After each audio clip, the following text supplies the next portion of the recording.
Shalom saudara, kebenaran hari ini berjudul Allah lain. Apakah gaya hidup seperti Yesus yang meninggalkan percintaan dunia dapat kita lakukan? Artinya seperti Yesus yang tidak terpengaruhi percintaan dunia, apakah juga bisa kita miliki?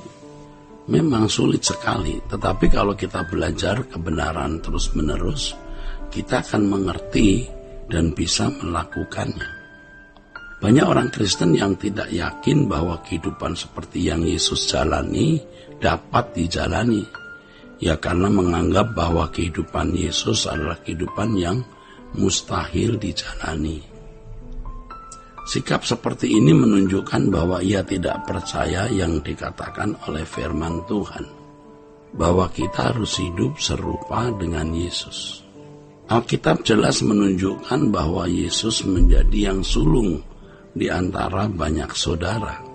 Artinya bahwa setelah Yesus, pasti ada orang-orang yang dapat juga memiliki kehidupan seperti yang dijalaninya. Ya, dia menjadi yang sulung itu mengisyaratkan ada yang lain yang dapat meneladani atau menjalani hidup seperti yang dia jalani. Inilah Injil yang sesungguhnya, bahwa manusia dimungkinkan memiliki kehidupan yang agung sebagai anak-anak Allah. Manusia dimungkinkan memiliki kehidupan yang agung sebagai anak-anak Allah, kehidupan yang juga telah diperagakan oleh Yesus. Kalau Injil menekankan pemenuhan kebutuhan jasmani, itu bukan Injil, itu Injil palsu.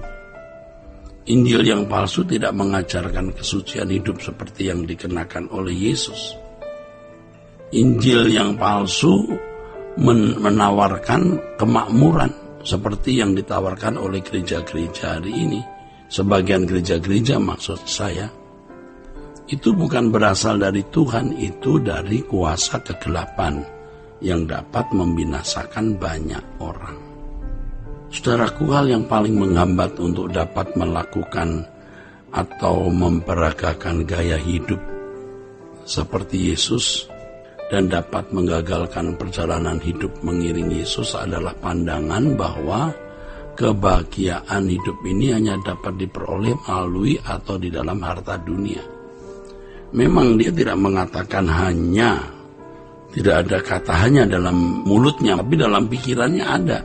Ia merasa bahwa hanya dunia ini yang dapat memberi kebahagiaan, dan merasa bahwa kesempatan menikmati kebahagiaan itu hanya di bumi ini, sekarang ini, tidak ada kehidupan lain. Nah, ini orang-orang yang benar-benar telah sesat. Jadi kalau bicara kesesatan, jangan hanya dikaitkan dengan doktrin, tapi dengan rasa selera jiwa, ya. Pada umumnya atau rata-rata manusia atau bahkan hampir semua manusia terjebak dalam jerat ini. Mereka tidak yakin atau kurang yakin ada kebahagiaan di luar fasilitas yang dunia sediakan.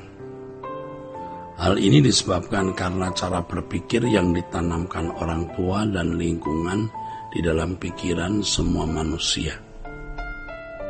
Dengan demikian, hampir semua manusia sebenarnya hidup di bawah cengkeraman kuasa gelap. Tetapi mereka tidak menyadari keadaan mereka yang sangat membahayakan itu dalam cengkeraman kuasa gelap. Seharusnya pemberitaan Injil dapat menyadarkan mereka, ya, jemaat, semua orang, ya, dari keadaan yang membahayakan tersebut, agar mereka berpaling kepada Allah dan bertobat dengan sungguh-sungguh guna memperoleh pembaharuan dari Allah. Saudaraku, mereka yang terjerat bukan hanya jemaat awam loh, aktivis juga, bahkan pendeta pun tidak sedikit yang terjebak dalam pola berpikir itu, yaitu seakan-akan fasilitas dunia ini bisa membahagiakan. Walaupun kita mungkin ya tidak sangat materialistis, tetapi masih memiliki juga hati yang ya masih terikat, masih sebagian persen itu ada. Mungkin ada orang-orang yang murah hati, yang suka menolong orang, tetapi bagian dalam hatinya juga masih ada keterikatan dengan keindahan dunia. Kalau Tuhan menghendaki agar kita mengasihi Tuhan dengan segenap hati, segenap jiwa, segenap kekuatan, segenap akal budi, berarti kita harus menyerahkan segenap hati kita secara bulat dan utuh hanya untuk Tuhan, dan prinsipnya semua bagi Tuhan, dan kebahagiaan kita hanya di dalam Dia. Sebab Alkitab mengatakan dengan jelas kita tidak bisa mengabdi kepada dua tuan. Jadi kalau kita merasa ada sesuatu yang dapat membahagiakan kita, maka sesuatu itu dapat menjadi tuan atau majikan. Allah yang Maha Kuasa adalah Allah yang menghendaki dirinya berdaulat penuh atas umatnya. Itulah sebabnya tidak boleh ada Allah lain di hadapan Allah. Allah lain tersebut bisa berarti ya siapapun dan apapun yang menggantikan tempat Allah di dalam hidup kita. Ikatan terhadap percintaan dunia pada dasarnya terkait dengan hasrat untuk terhormat di mata manusia, atau paling tidak ingin disejajarkan dengan manusia lain dan tidak mau direndahkan. Ya. Ingat, ikatan terhadap percintaan dunia pada dasarnya terkait dengan hasrat untuk terhormat di mata manusia, atau paling tidak ingin disejajarkan dengan manusia lain dan tidak mau direndahkan. Biasanya orang mau memiliki berbagai fasilitas bukan demi kebutuhan, melainkan demi kesenangan, yang juga demi prestis dan kehormatan. Nah, dalam hal ini banyak orang tidak bisa membedakan antara keinginan dan kebutuhan. Pasti orang yang tidak bisa membedakan antara keinginan dan kebutuhan itu terjerat oleh kuasa kegelapan, tersandera oleh dunia. Dia memandang semua keinginan itu kebutuhannya. Coba, apa enggak binasa dia, saudara? Nah, banyak orang Kristen, aktivis, bahkan pendeta itu terjebak di situ. Secara teori mungkin dia mengatakan itu salah, tapi faktanya dia terjebak di situ. Karena mereka menganggap bahwa hal tersebut merupakan kewajaran, ya semua keinginanku itu kebutuhanku katanya. Wah, mereka masih hidup wajar seperti manusia lain dan tentu tidak bisa mengikut Yesus. Tuhan Yesus berkata, bagaimana kamu dapat percaya kamu yang menerima hormat seorang dari yang lain dan yang tidak mencari hormat yang datang dari Allah yang esa. Nah, ini menunjukkan orang yang masih mencari hormat dari manusia, termasuk hormat karena kedudukan, pangkat, dan materi. Orang yang terikat dengan percintaan dunia tidak mungkin dapat percaya kepada Tuhan Yesus. Orang-orang seperti ini, saudaraku sekalian, orang-orang yang tersandera oleh kuasa kegelapan,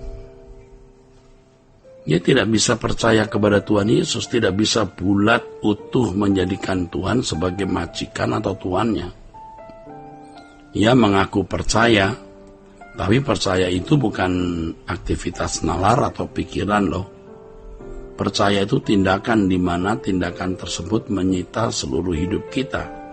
Tindakan dalam bentuk mengabdi kepada Allah, saudara. Ini tentu orang-orang yang rela kehilangan nyawa, rela kehilangan kesenangan dunia, dan mengarahkan diri hanya untuk langit baru, bumi baru.